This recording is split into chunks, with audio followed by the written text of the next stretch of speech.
Hi guys, this is Joe from joecolantonio.com.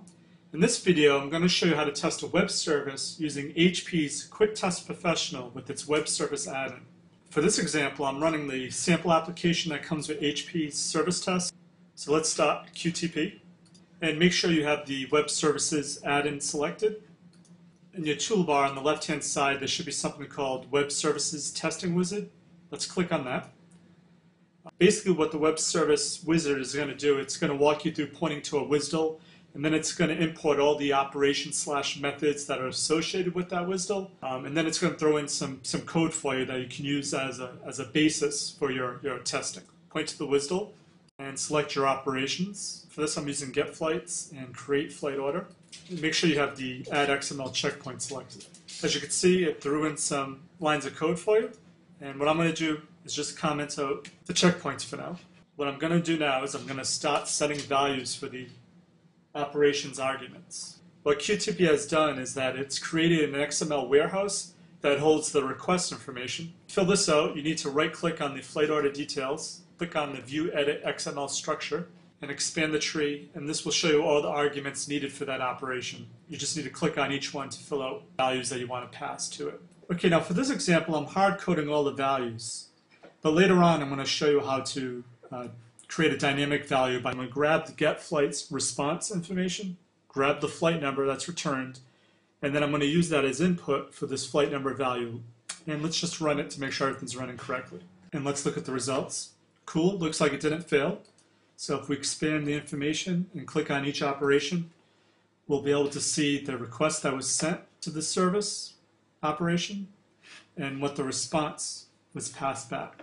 So basically, this is what we passed, and it returned basically a list of all flights that are available that match the criteria that we passed. And for the create flight order, see the values we passed. This passed also, there's no SOAP fault, has an order number and a total price of $125.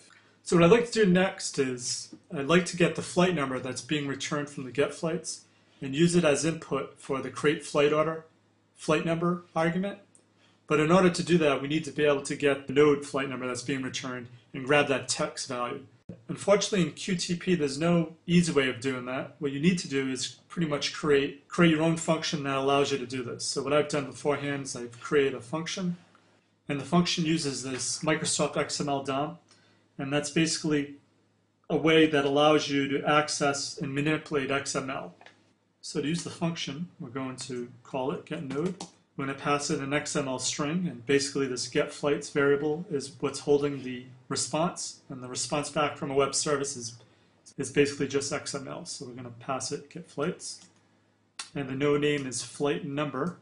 So I'm just going to put in a message box that returns the value just to verify that the function's working correctly. Great, it's returning a value, 13628. So now what we need to do, we need to print this value somewhere so we can then point the create flight order flight number argument to it. So I'm going to use the data table. I'm going to create a column called flight number, and I'm going to populate the cell with the flight number that's being returned. Great, so now what I'm going to do is I'm going to go into the flight order details again, the XML. I'm going to navigate to the flight number, point on the value, and so rather than hard code it, I'm going to click on the parameterization button. I'm going to click on parameter, select data table, and I'm going to enter in flight number. So basically what's going to happen is the get flights is going to run. I'm going to call my get node XML. It's going to grab the flight number element, return me the text of 13628.